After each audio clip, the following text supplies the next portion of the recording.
Datang di ruang bicara sejarah tempat di mana yang dijuluki pahlawan dan yang disebut penindas, bisa nongkrong di etalase yang sama, cuma dibedakan labelnya.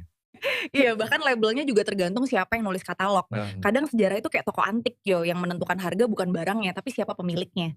Kadang barangnya rusak, tapi karena pernah disimpan pejabat, langsung jadi heritage. Cara yang bikin barangnya, ya entah di mana kuburnya. Kadang nggak dikasih batu nisan, cuma prasasti janji manis. Kamu sadar nggak? Kita suka banget bikin upacara buat masa lalu, tapi lupa mikir masa depan. Tiap tahun ada pahlawan baru, tapi jalan yang sama masih rusak. Mungkin kita lebih jago bikin plakat daripada perbaikan. Iya, karena plakat bisa difoto, jalan mulus tidak akan viral. Lagi pula di negara kita, gelar itu seperti promo diskon, angkatan baru bisa keluar setiap tahun. Anehnya, semakin banyak pahlawan, semakin sedikit panutan. Mungkin karena sekarang kehormatan ditentukan oleh keputusan, bukan pengorbanan. Kayaknya kita lupa bedain antara dihormati dan dihormati karena jabatan. Yang satu dari nurani, yang satu dari amplop upacara. Tahu nggak? Kadang aku ngebayangin kalau semua nama di monumen itu bisa ngomong. Ya paling juga mereka debat.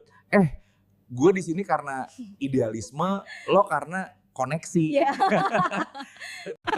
Batu prasasti itu bisa menjadi hidup dengan sendirinya.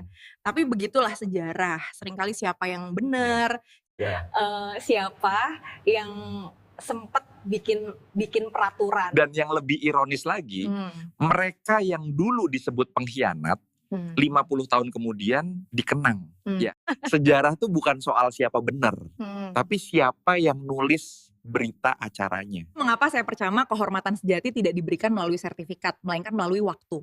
Karena waktu adalah satu-satunya komite seleksi yang jujur. Kalau nanti ada yang dapat gelar, kita tepuk tangan aja. Tapi jangan lupa, tepuk tangan itu cuma bunyi yang hilang sebelum gema terakhirnya selesai. Dalam. Tapi jangan khawatir, minggu depan kita akan membahas sesuatu yang lebih ringan, ya.